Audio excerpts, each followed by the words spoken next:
So my name is Shobha Subramanian. I'm the Director of Curriculum and Education Initiatives at OGPS, which is the Office of Graduate and Postdoctoral Studies. And I'm very thankful that everybody is here today at this very unusual, challenging, interesting, uncertain time.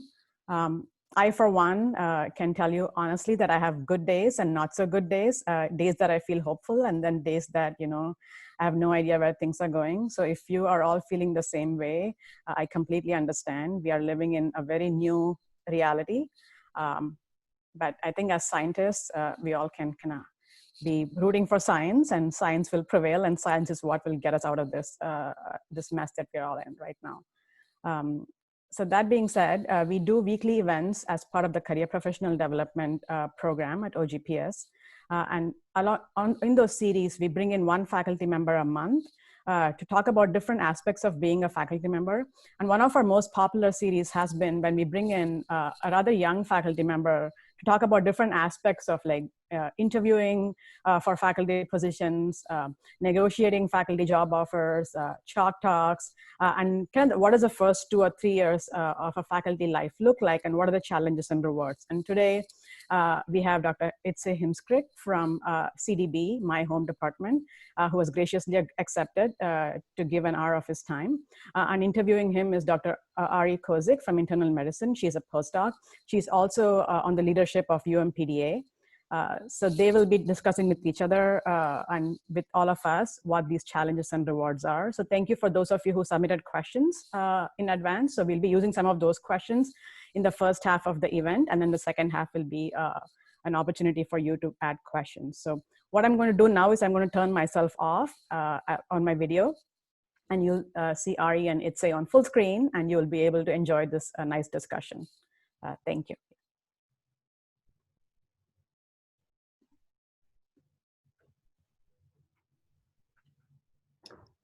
Okay. Well, yeah, thank you again, Dr. Heemskerk, for being willing to talk about your journey with us. So first, before we get into the questions, can you kind of describe your journey to a faculty position? Sure, yeah. My background is pretty unusual, ending up where I did, because I started out as a double major in physics and computer science at the University of Amsterdam. And then I moved to the US for my PhD in theoretical physics at UC Santa Barbara. And then at the end of my PhD, I got interested in biology and started a postdoc in theoretical biology. And as I was working with experimentalists, I realized I wanted to do my own experiments, and did a second postdoc doing experimental work with human pluripotent stem cells. And that's what my lab is doing now. So I switched directions quite a bit during my career, and but I think it's helping me. So cool. So kind of that opens up the first question really nicely. What do you think was the most important experience you had either in graduate school or either of your postdocs that really cemented for you that you wanted to pursue a faculty position? Well, I think I had a number of very different experiences at these different career stages. I think during my PhD, it was I was really lucky to have a great PhD advisor that provided me with a role model for what a career scientist could be like. So he was a brilliant scientist, my PhD advisor, but he also seemed very happy and balanced, and he always took input from his students very seriously. And at the same time, he let me explore whichever directions I was excited about, and even encouraged me to do some independent projects without him, which really gave me an opportunity to sort of experience the struggles and joys of independent research, and that really motivated me to stay on that path. Great. So next, so you kind of talking about how you were able to have the freedom to develop projects in the direction that was interesting to you. So can you talk about what that process was like to kind of make a project on your own? Because, you know, as postdocs and grad students, we're kind of like in these positions where we're being mentored under someone else's like research umbrella, and you have to at some point get data and projects that are yours that you can leave with. So what, like at what stage did you start having those conversations with your PI, and how did that go?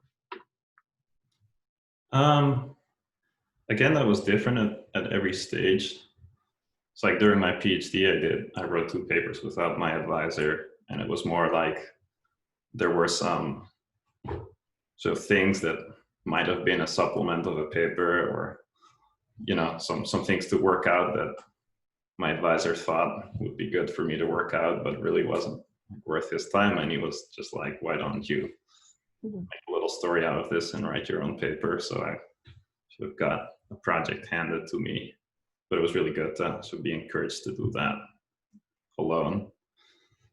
During my postdoc, so my first postdoc, it was really independent, like at an institute where I basically had the freedom to do what I wanted, but it was really hard to find projects initially because I jumped into biology basically with no biology education, and so I had a lot to learn, and it takes a while before you get a feeling for, like in a field, which questions are current and where you can make a contribution. And so really, I mean, that takes a lot of reading and talking to people, and you know, going to conferences and talks till you have some sense of what matters and what you can do. Yeah. So then an unrelated question that someone submitted is, how long were each of your postdocs? Both 3 years. So then how did you know at the end of your second that you were ready to move forward to a faculty position? Like, how did you feel like you had enough papers, like you know specifically what your lab's going to be, what it's going to do? Like how were you prepared to make that decision? I mean, I wasn't entirely sure, right? Because again, like with 6 years of postdoc experience, I had quite a bit of research experience under my belt, but I wanted to run a lab, and I only really had 3 years of experience in a lab myself. And so it was really hard to say whether people would think that's enough. And so my experimental postdoc work was not published when I started applying for jobs. It was on the bioarchive, and that really helped me. So I would recommend to anyone to get your work out there in form of preprint when you're going on the job market. But in the end, like what pushed me to not wait another year is that I was in a long distance situation with my wife, commuting between Los Angeles and Houston, and we were so sick of it.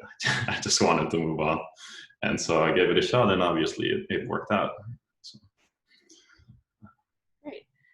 So can you talk about like what your experience or what your strategy was for applying? You've already kind of mentioned that there was some other pressure as far as you finding a position.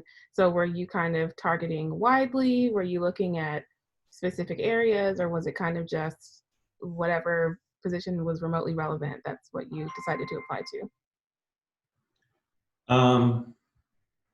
Yeah, I guess I applied to a lot of jobs. I think I applied to over 50 jobs, basically anything that seemed like a good fit and at an institution where I could really see myself. I applied, but then, you know, I put extra effort into the positions I cared about more. And,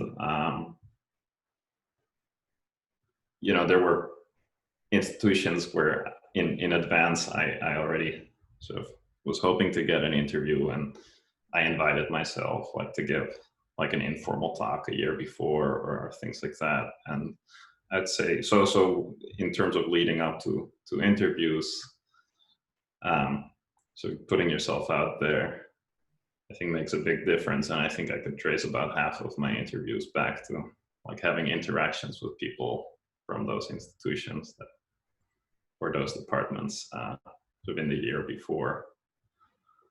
So I think that. Yeah. So then for that kind of strategy, are these people that you met like at conferences or like other kinds of places where you were sharing your research, or were you kind of just emailing like, hey, I'd like to give a talk if you are open to um, seminars? A mix. Okay. Yeah. Yeah, so we have another question. Talk more about inviting yourself to give a seminar. Like, what is that like? Like, what do you say when you do that? Well, I mean, you can't generally invite yourself to be a formal seminar speaker, but you know, on more than one occasion, like people like whose work I was really interested in, and also at institutions where, you know, I was interested in getting to know people. If I was traveling and you know, I was in the neighborhood, I emailed people being like, oh, you know, it would be great to meet you. Could I stop by?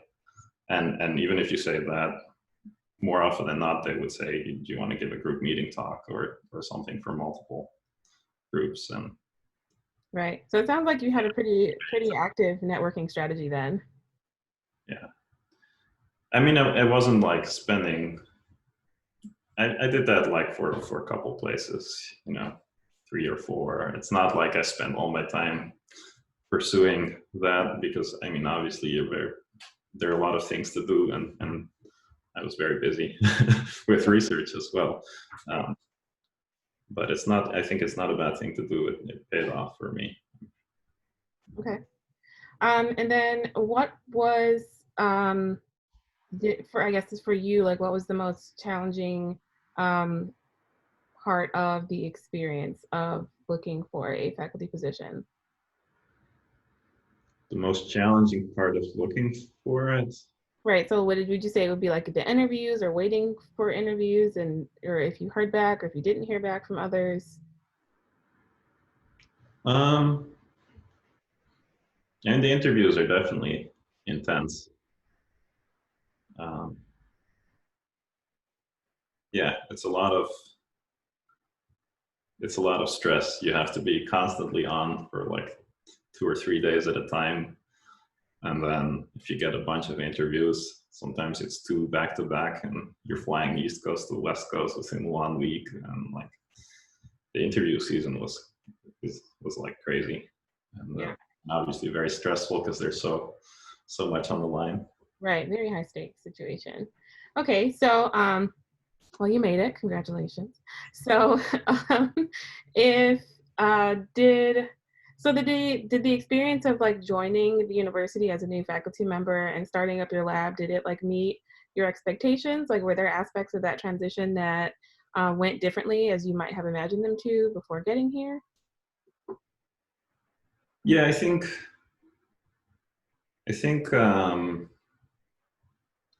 one thing that I was really not prepared for, although I should have been, was the loss of productivity after starting. So like by the end of your postdoc, or I was quite productive, and I had like a lab technician and an undergrad working with me and as a team, and we were just doing one experiment after the other. And I kind of thought that once I got here, I should be quickly be back to churning out experiments like that, right? Or even more, because now I have my own lab and, you know, take on even more people, and that's really not what it was like. It takes a long time to get the lab going when you start and you're all by yourself again, and it's hard to deal with that feeling that you're taking a step back actually from being a postdoc and nothing is happening again for a while or anymore for a while. That loss of productivity. But I think it helps a lot to know that it's like that for many people. So someone I know said, you know, you think that when you get your faculty job, you know, you're done with the anxiety of those final postdoc years. But the first years as faculty are not that easy either, because, you know, then you're just planting the seeds of your new research program, but there's nothing to harvest yet, and it's kind of so hard initially to accept, or at least it was for me. So then what would you say you spent the majority of the time doing when you initially start? Is it just like logistical type things? Is it looking for staff, or are you spending time kind of getting to know your department? Like where does, what needed the most of your energy initially? And looking for people was a big part. And then yeah, logistics as well. Ordering everything, getting permission for all sorts of stuff. Right. Takes up a lot of time. Right. Yeah. Okay. I'm going to circle back to another question that just popped up in the chat. Since you did a field change in your trajectory from physics to biology, what were your chalk talks like at the places that you interviewed? Like, did you get challenged on the fact that your background was from a different area, or was that kind of interdisciplinary transition viewed favorably? Like, how did that work out for you? I think it was generally seen favorably. Maybe, no, I think it was, I was not like challenged for being a physicist. Although sort of in my approach to research, obviously my background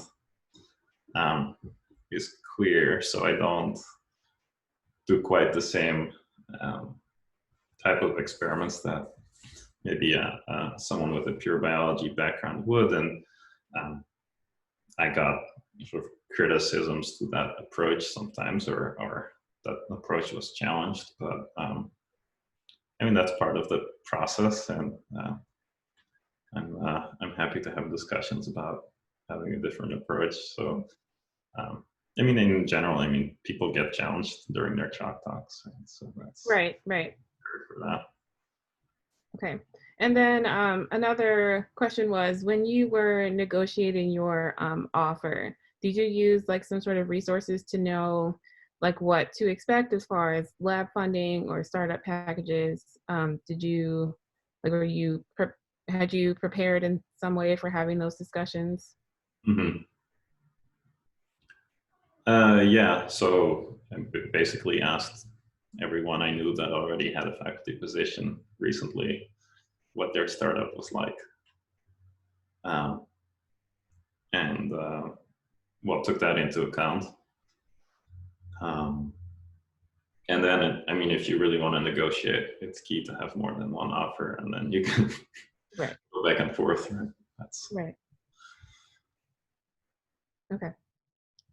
So how have you found that you've been integrating with your new department colleagues? Have you felt like you have met your expectations for like what that was going to be like? yes. I think my department is great. Like my colleagues are wonderful, and actually that stood out even during my interviews. So like you should also trust sort of your gut feeling for like how comfortable you feel when you're interviewing someplace, because I think it does correlate with whether it's a good fit and what the department will really be like. So,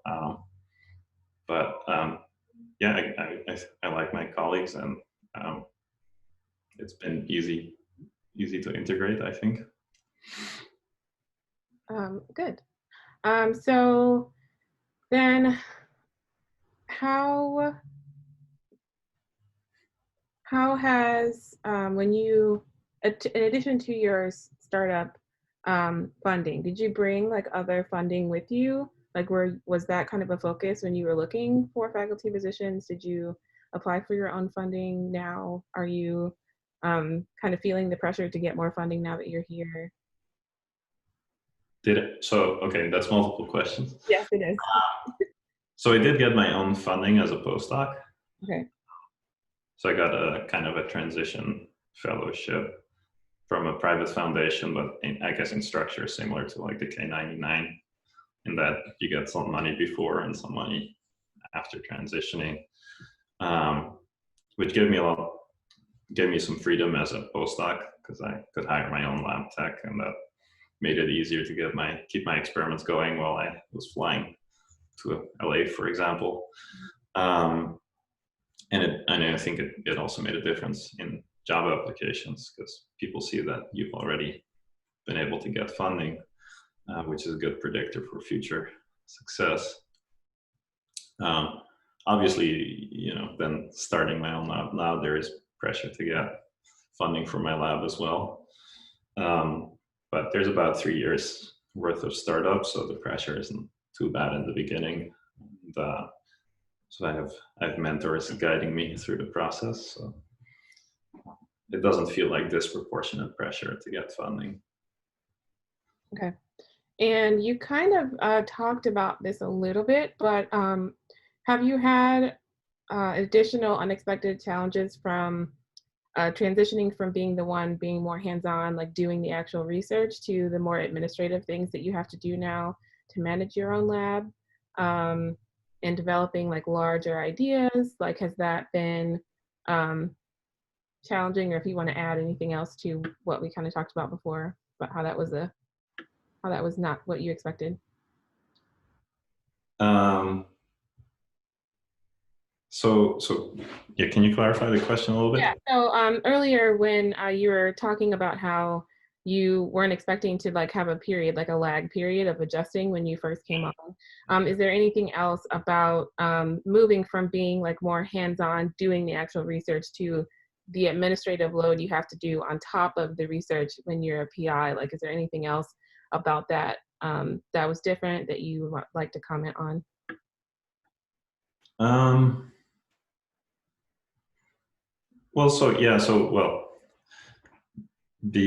Moving to more of a management position, there's a lot more bureaucracy to deal with, which I was also not mentally prepared for. I guess there's not much to say about it except be prepared. Universities have a lot of bureaucracy, and it's kind of like getting anything done with the government, right? It's slow and inefficient, and there's little you can do about it. You just have to go along with the process. But it just adds to that feeling of like, oh, I wanna get data, and all these other things have to happen first. But it's best to stay calm and have people around you to tell you to be patient. Right. Okay. So as a new faculty, what has your strategy been in hiring personnel for your lab? Like, did you target grad students or techs or postdocs? Like, what was kind of your thinking behind that? Well, my thinking was I'll take anyone that fits what I'm looking for in terms of background and excitement about the research at any level. Because initially I had no one, right? So anyone at any level was welcome. I think graduate students were graduate students were the trickiest part in terms of figuring out how to get graduate students. And I was not well enough prepared for that. And I think maybe because of that, I lost some time. Mm-hmm. So I didn't get any rotation students my first year because I started in October. And even though I went to some recruitment events or events in August where students are supposed to find their rotations, I realized the next year that basically most of those decisions are made at the time of admission or soon after, like during the summer. And so I sort of missed an opportunity there. And then the other thing is that at least, the other thing is that the University of Michigan has lots of graduate programs. And especially with interdisciplinary research, if you want to get students from different backgrounds, you sort of have to build this whole web of affiliations with different programs and different departments, which also takes time. So like it definitely takes some knowledge to figure out how to recruit graduate students. Right. Okay. And then another question from the audience. Did you have a mentor assigned to you when you first started as faculty here? Yes, I actually had 3 mentors assigned to me. And that's been really great to have people that I can go to for advice whenever I need it. So then how have you gone about creating a budget for your lab startup? Have you focused more on like the personnel, or do you need like big equipment? Like how have you had to handle the resources that you have? Um, I think that I did the budgeting more during the job negotiation stage. Um, so I sort of planned out all the major pieces of equipment I would need, what it would cost, and then budget for like a postdoc and 2 grad students and see how much I would need to get through the first 3 years. And that's roughly how much I got. And so I'm kind of sticking to the budget I initially made, and actually spending less because of lots of shared equipment within the department. So I'm actually not worrying too much about my budget. Okay. Can you talk a little bit about how you have thought through your research goals? Like how, like looking ahead, have you budgeted like a year out or 2 years out? Not like budgeted your like productivity, I guess. Like have you had to adjust what you initially set out to accomplish? Has those goalposts moved at all? I like the timeline for the research projects. Yeah. Yeah, I would definitely say the goal, the milestones have been sort of shifted up a little, which is, related to what I was saying earlier. And I expected to be more productive earlier, but the first year was really about getting people, getting equipment, and it's only now in my second year that we're really getting some results. So in a way, I feel like everything is almost a year Right. delayed from where I naively thought I would be, but yeah. Okay. If you were to kind of start the process or start as a new faculty again, what are the things that you would do differently, if anything? Yeah, so again, this goes back to something we just discussed. I think I would have done a lot more research on how the graduate programs are structured and thought better about the timing of starting my position.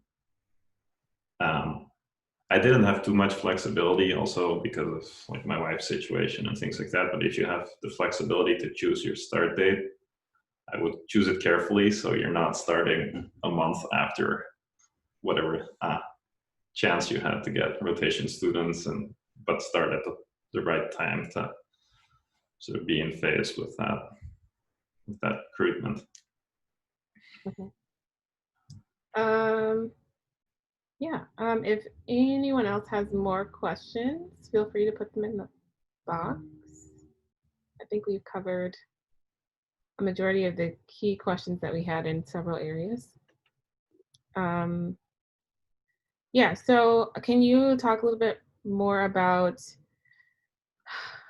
integrating into a large university system as a new faculty member? Because I mean, U of M is huge. There's lots of schools and colleges and departments. Have you been made aware of the resources available to you as a faculty member, or the things that you can support your postdocs and graduate students in? It's a gradual process. I learn more and more about what's going on at the university in all sorts of ways as I go along. So I'm not exactly sure what kind of resources you have in mind, but yeah, definitely it's great to be part of a really big university because there's so much expertise around and so many core facilities for research. Yeah. So, so in the vein of like resources for grad students and postdocs, it's more like resources like for support. Like how have you managed, or if this has come up for you, like how to best support trainees who have like different needs, or like whether that be like financial support, or like they have their own like family situations. Like has that like come up for you? Have you been able to manage that? Um, not not really. Uh, yeah, I guess I kind of figured out when there's a problem or to deal with, then we'll find the solution. And I really like, so I have two graduate students that both just joined in the last couple months, so that with the resources available to them, I'm also still figuring out. Uh, but yeah, I mean, to be honest, I'm not, perhaps not sufficiently aware of all the resources there are for trainees. Okay. And then I also want to circle back to talking about the mentors that you had when you came. How does that like relationship, I guess, play out in real time? Like, do you meet with them regularly? Or is it kind of like when something comes up, you have people that you know you can go to? So it's formalized for us to meet every 6 months, but the part that really matters is that they've sort of made themselves available for advice when I need them.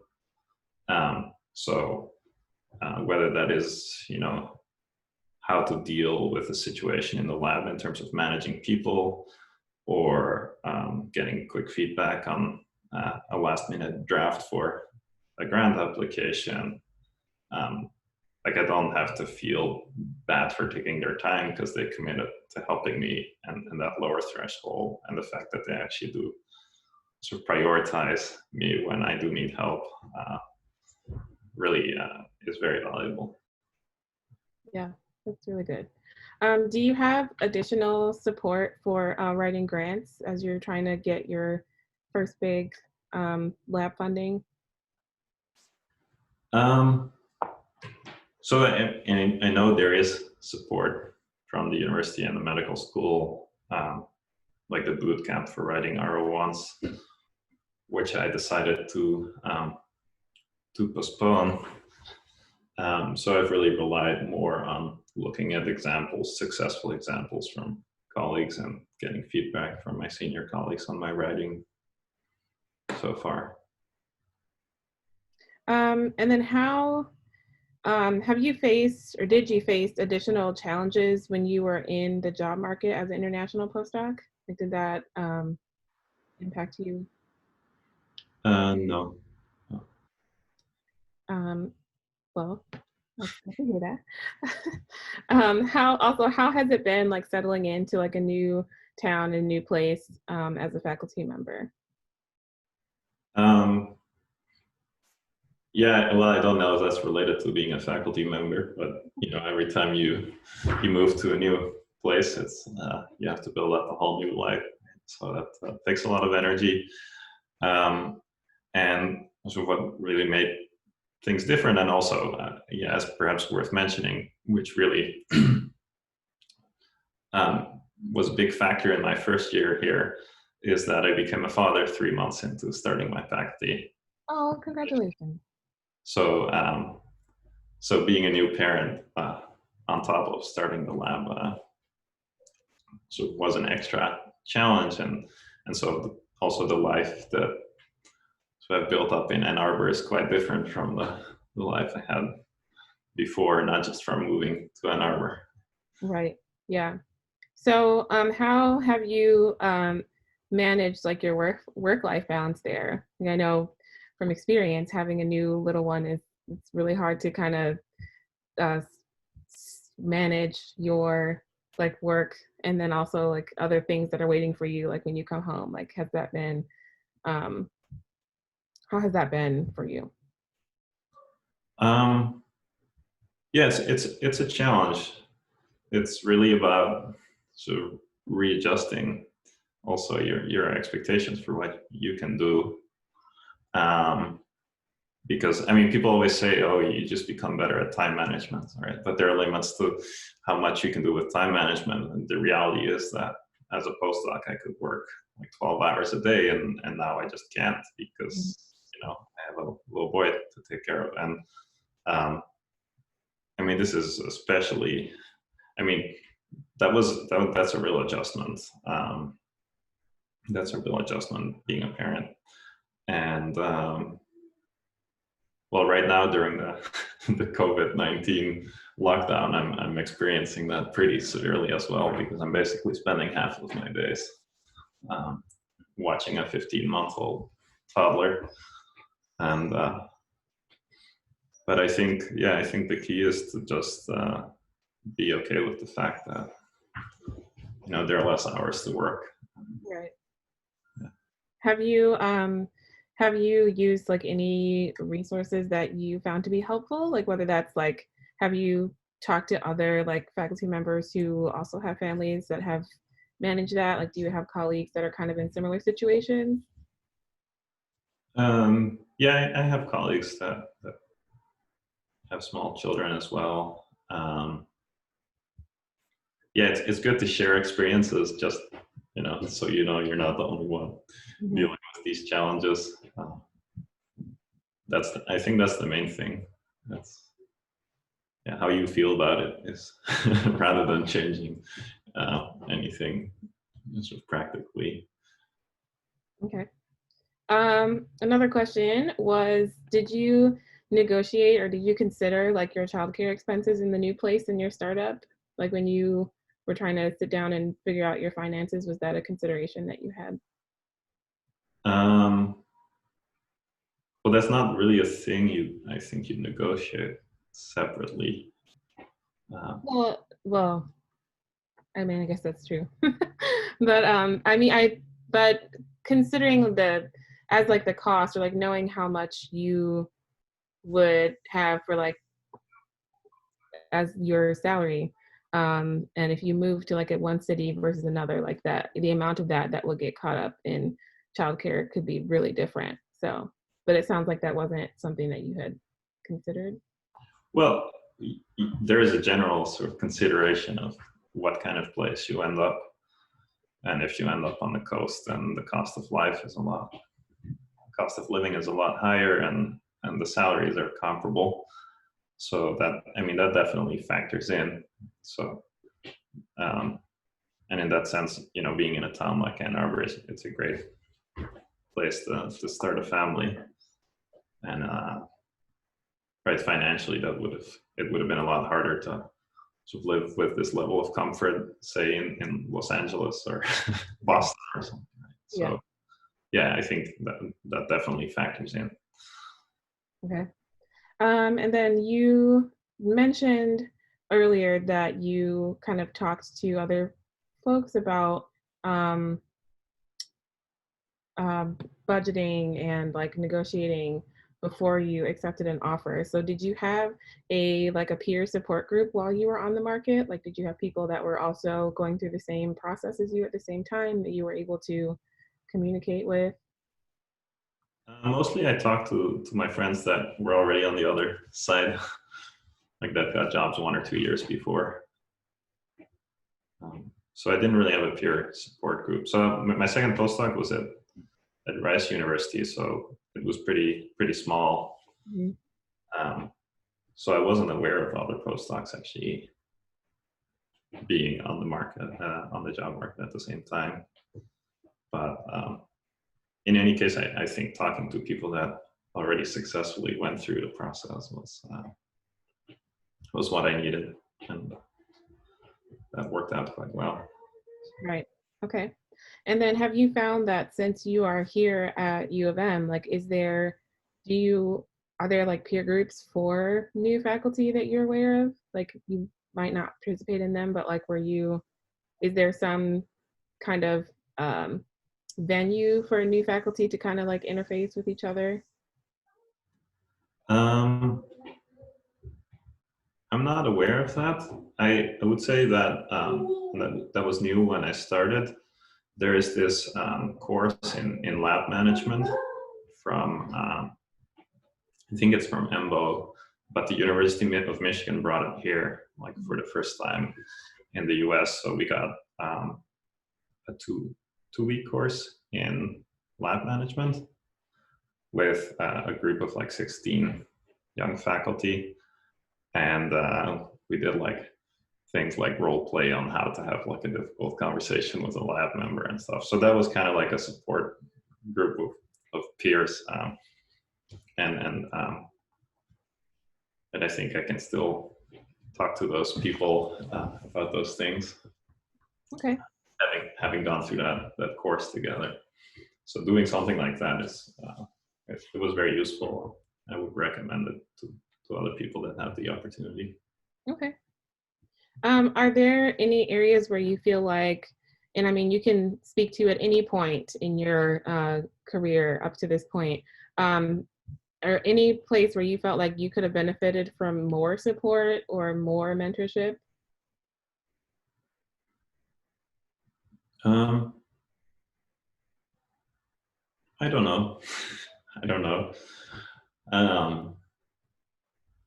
It's so hard to say what would have been or could have been. Right? Like the points in my career where I felt like I could have used more guidance, maybe were also really good at sort of building independence, learning to be lost on your own, which is what you have to deal with in the end.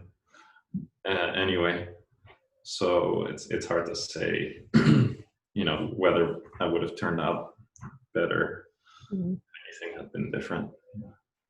So do you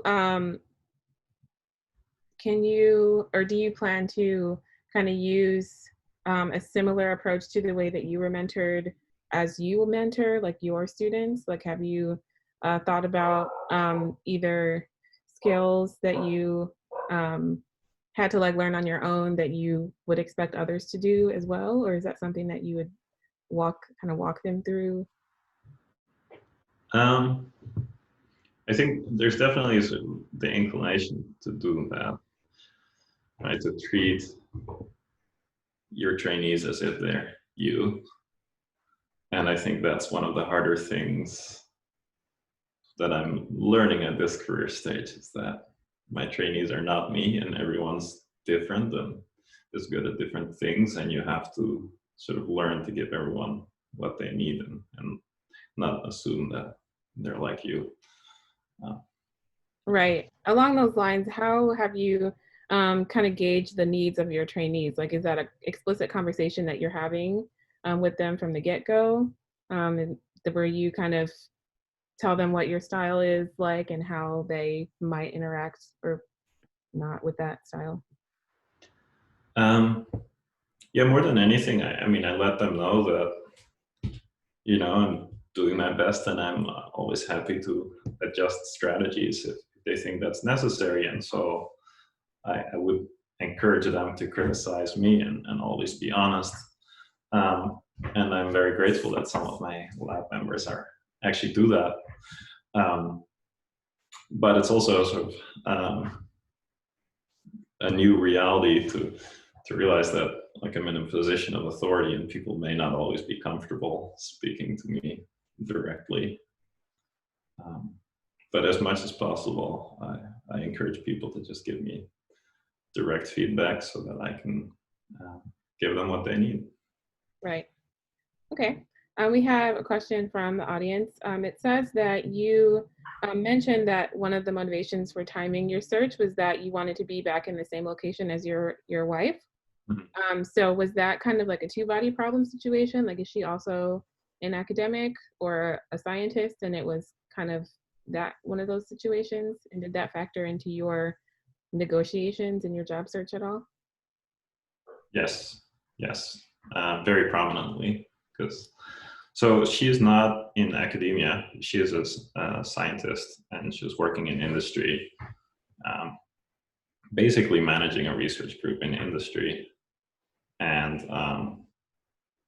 so she kept that job as I went to Houston for my second postdoc, because she couldn't find any opportunities like that in Houston. And we thought it's only a couple of years, but that turned out to be pretty challenging. and so it became sort of a very high priority to be together in the same place. And yeah, that was very important. And also finding a place where she might find a satisfying job as well at the same time was very important. Okay. Looking back, what do you think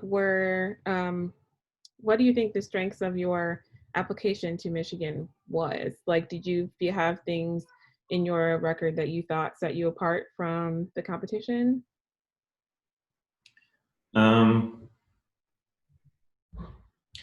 Yeah, I mean, I definitely have things that set me apart from the competition in terms of, being a former theoretical physicist that's doing stem cell biology now. I guess, being different like that can be an advantage or a disadvantage. I honestly don't know like how the search committee decided that they like me.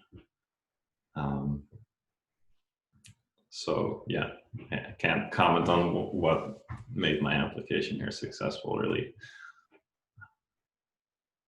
Okay. And then do you, you kind of mentioned this earlier, do you still see yourself as a physicist, but now also a biologist? Like, are you kind of holding those dual roles equally? I think I'm more of a biologist now. I mean, I really think about biology all day long, right? But still, like, there's something in the way I think of that's like 10 years of physics training before that will never change. I think, I mean, what I compare it with too is, so I'm Dutch, and then I moved to the US for my PhD, and I'm now like a naturalized US citizen. So I think I'm a biologist in the way I'm a US citizen. Like, part of me will always be Dutch and a physicist, but I've integrated pretty well on a day-to-day basis. I live in the US and I run a biology lab now. Okay. And then lastly, we've got a couple minutes left. Can you, if you have any like final pieces of advice for young trainees, so postdocs who are thinking that they might go the faculty route, like what would your advice to them be?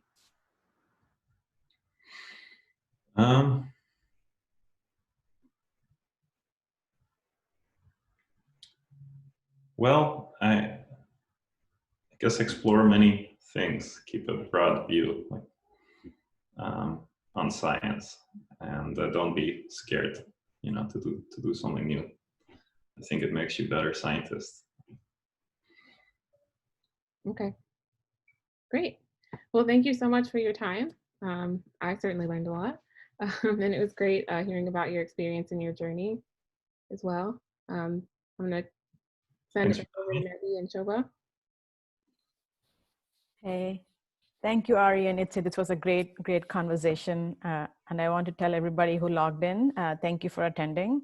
And like we always say, if you have a faculty member you want to recommend, please email Maggie or me or the OGPS careers email. Or if you want to take Ari's role in our next faculty corner and be the interviewer, please let us know. We would be happy to do that. So everybody stay safe, be healthy, and we'll see you all soon. Thank you. Yeah. Bye.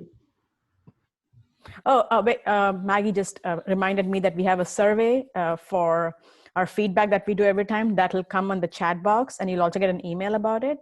It's already in the chat box. So please fill out this quick. It'll take 2 minutes so that we know how we are doing and what we can do better. So thank you so much. Yeah.